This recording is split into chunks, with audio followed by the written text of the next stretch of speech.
ওলামায়ে কেরাম সমবেত দ্বীনের পতাকাবাহী সহযোদ্ধা বন্ধুরা,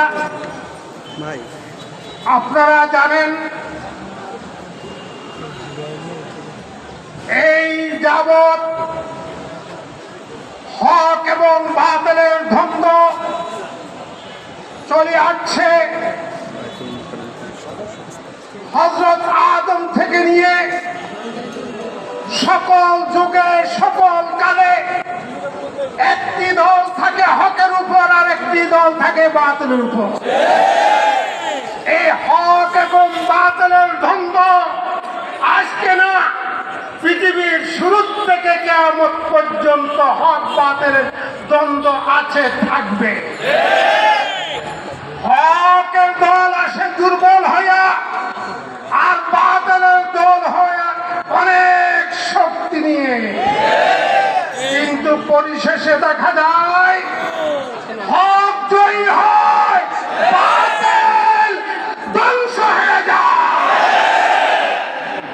ইতিপূর্বে আমরা দেখেছি বিগত 16-17 বছর যে জালেম শাহী এই দেশে জুলুম অত্যাচার যা করেছে, দেশবাসী একটা শ্বাস পর্যন্ত ফেলতে পারে নাই।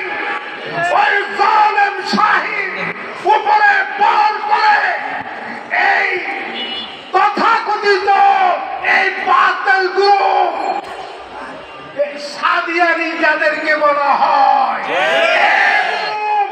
যে তাণ্ডব ইতিপূর্বে করেছে, এক নিন্দা জানানোর ভাষা আমাদের না। তারা নিরীহ ছাত্রদেরকে, ওলামায়ে কেরামকে যেভাবে মেরেছে, আহত করেছে, আমাদের এক ভাইকে শহীদ পর্যন্ত করেছে।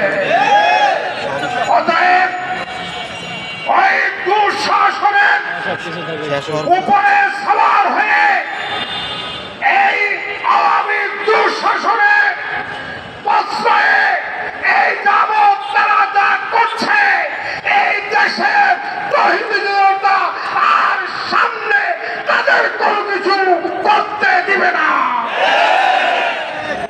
বন্ধুগণ, এই দেশের সর্বশ্রদ্ধ ব্যক্তিত্ব হেফাজত ইসলাম বাংলাদেশের আমির সহ দেশ বরেণ্য 12 জন আলেমের বিরুদ্ধে মিথ্যা মামলা করেছে।